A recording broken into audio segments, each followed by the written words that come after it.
a todos y a todas. Mi nombre es Enrique Alonso y junto a mis compañeros Gonzalo Mora y Diego Maldonado nos pareció interesante investigar la violencia laboral en nuestro país. Primero, ¿cómo se define? Según el gobierno de la República Argentina, la violencia laboral es cualquier acto o práctica inaceptables dentro del entorno laboral. A muchas personas neurodivergentes o con discapacidad les cuesta adaptarse al sistema laboral, por lo que muchas veces son excluidos del mismo. Hemos elegido este tema de investigación, ya que como estudiantes de sexto año debemos considerar muy bien nuestra futura profesión y debido a falta de experiencia podemos vernos afectados por este tipo de violencia. Además, tenemos la obligación de defender los derechos que nos fueron otorgados gracias a la lucha de muchos trabajadores argentinos. Sin más preámbulos, pasamos a la entrevista que le hemos realizado a Octavio Curto, ex abogado, que nos contará cómo viene la mano por el tema legal, y a Candela Saavedra, quien fue víctima de estos actos reprochables. ¿Hay diferencias entre la violencia verbal, psicológica o acoso laboral en el tratamiento legal? No, se considera todo dentro de un mismo concepto. Eso está previsto en el artículo 75 de la Ley de Contrato de Trabajo, que es la 20.744. En ese sentido, cualquier acto que implique menoscabo, ¿sí? Ya sea psicológico, abuso físico, incluso abuso psicológico o incluso anímico, es considerado como violencia laboral. ¿Cuánto tiene una víctima para denunciar la violencia laboral? Básicamente, al tratarse de un contrato de trabajo, el plazo normal para todo tipo de contratos es de 10 años. Lo que pasa es que en realidad existe el artículo 75 de la Ley de Contrato de Trabajo, establece que en cuanto el empleador tome conocimiento acerca de cualquier hecho de violencia o de acoso laboral por parte de un compañero, salvo que sea el mismo, el empleador, entonces él está obligado a tener que hacer cesar inmediatamente la acción. Porque existe a veces un preconcepto. Se considera que el acoso laboral o la violencia laboral solamente la puede ejercer el empleador. Y a veces no es así. A veces son compañeros o trabajo. Incluso en algunas empresas en las cuales hay una cadena de mando, no siempre el empleador directo es el que ejerce la violencia laboral. La puede ejercer un director, la puede ejercer un gerente, un capataz. Es decir, el abanico de posibilidades es amplio. ¿Existen barreras legales para que las personas con discapacidad puedan denunciar un caso?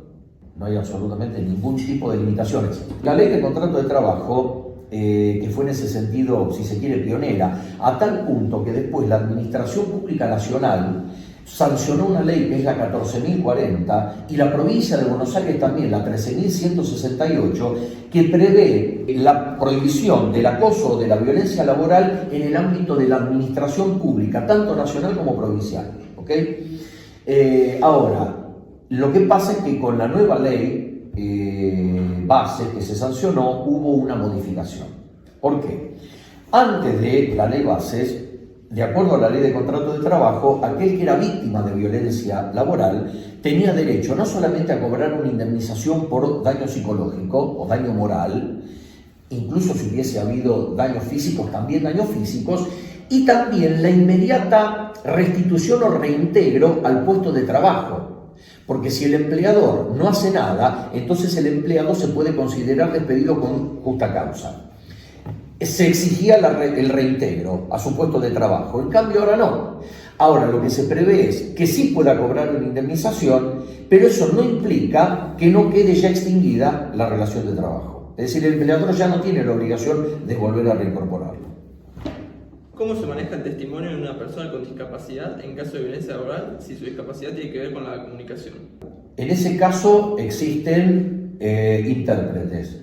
¿Okay? Y allá en el fondo, en definitiva, cualquier forma de manifestación que resulte indubitable en cuanto a lo que realmente quiere manifestar, se puede tomar. No es necesario, supongamos que una persona tenga problemas de hipoacusia que normalmente vienen vinculados también con situaciones de una persona que no puede articular. Si se puede dar a hacer entender por escrito, por ejemplo, su testimonio tranquilamente puede darse por escrito. ¿Okay? Incluso hay ahora nuevas tecnologías que permiten transformar determinados movimientos de las cuerdas vocales en voz, como por ejemplo lo que tenía el equipo de Stephen Hawking. Cualquier modo de declaración es válido como para denunciar cualquier situación, porque si no las personas que tienen discapacidades no podrían denunciar absolutamente nada, no solamente una violencia laboral o un caso de violencia laboral. Entonces, dentro del concepto de violencia laboral se incluye no solamente lo que es la violencia física, sino también la violencia verbal, psicológica, incluso hasta económica. Porque una manera de violencia laboral podría darse que para hacer que la persona se vaya del trabajo, el empleador decida, porque a él se le antojó, pagarle el sueldo en determinada cantidad de cuotas mensuales, cuando el sueldo tiene que ser abonado en un solo pago. ¿Okay? Hasta hace unos cuantos años era bastante común muchos empleadores ejercieran esa clase de acoso como técnica de desgaste, para que la persona, cansada psicológicamente del desgaste que sufría en el trabajo, renunciara. ¿Y cuál era la ventaja que obtenía el empleador? Que cuando vos renuncias no te corresponde indemnización por despido injustificado, porque vos renunciaste. Entonces se ahorraba la indemnización por despido.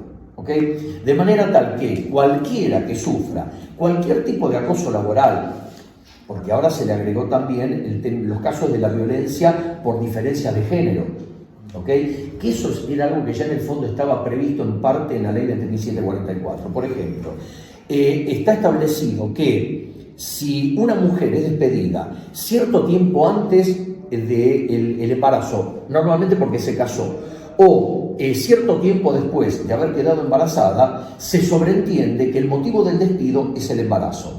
Entonces, en ese caso, si la despide, la indemnización se duplicaba. Era una manera de decir, no podés echar a alguien simplemente porque siendo mujer quede embarazada, porque lo lógico es que quede embarazada. Entonces hay casos que son específicos y son agravados. Pero hoy en día, repito, hay un protocolo, si se quiere, como para tratar de una manera específica la violencia establecida en diferencias de género. Otro caso de violencia laboral podría ser que no se cumpla con el precepto constitucional de igual trabajo, igual remuneración. Si resulta que para igual trabajo a un hombre le paga más que a una mujer, ese es un caso de violencia laboral. Y por lo tanto también es susceptible de ser denunciado. Hola, buenos días. Mi nombre es Candela Gómez Saavedra, soy acompañante terapéutico y estudiante de la carrera licenciatura en psicopedagogía. ¿Puedes describir el entorno en el trabajo cuando experimentaste la violencia laboral? Sí. Bueno, desde aproximadamente hace 13 años que yo trabajo en el ámbito laboral. Primeros inicios fue situación en negro, digamos, no estaba blanqueada bajo la empresa donde yo estaba trabajando y lo que ejercían violencia laboral era con respecto a mis honorarios en cuanto a mi salario y mis horarios como trabajadora. No cumplían mis horarios de almuerzo ni de cierre, pero sí de inicio, o sea, de inicio de la jornada laboral. Y después mi último trabajo, que sí fue bajo dependencia, o sea, en situación de estar en blanco.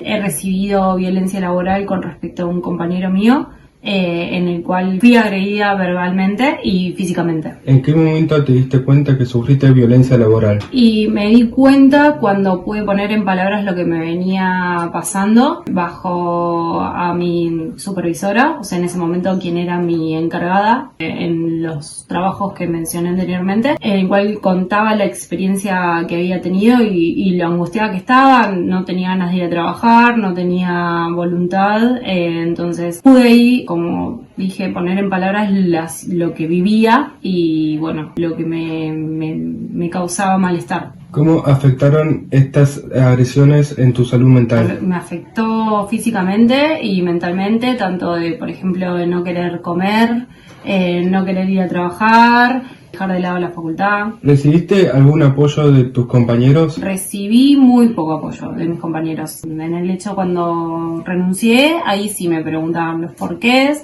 me indagaban en sentido de para saber el hecho de la renuncia, pero fue casi nula. Gracias a estas entrevistas nos dimos cuenta que la violencia laboral es muy compleja y difícil de abordar. Puede ir desde el acoso psicológico hasta la discriminación por género. Pero también nos dimos cuenta que las personas se están dando cuenta de esas acciones y hay leyes que buscan evitarlas y reprocharlas. Aunque las leyes son importantes, lo más poderoso es hacer que la cultura laboral cambie desde adentro. Para ello es necesario crear lugares de trabajo donde cada uno se sienta valorado y escuchado. Esto no solo es posible, es necesario.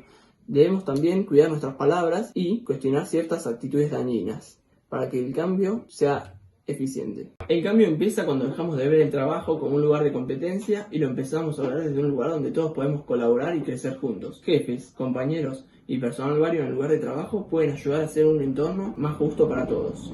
Con estas entrevistas intentamos comprender que la justicia no depende solo de las leyes, sino de nosotros como trabajadores. Debemos elegir ser más justos y empáticos cada día. Si cada vez más personas se suman a esta causa, estaremos más cerca de realizar un espacio laboral donde cada uno no tenga miedo de ir a trabajar. Prometete frente a la violencia laboral, informate y denuncia. Transformar la cultura laboral es responsabilidad de todos.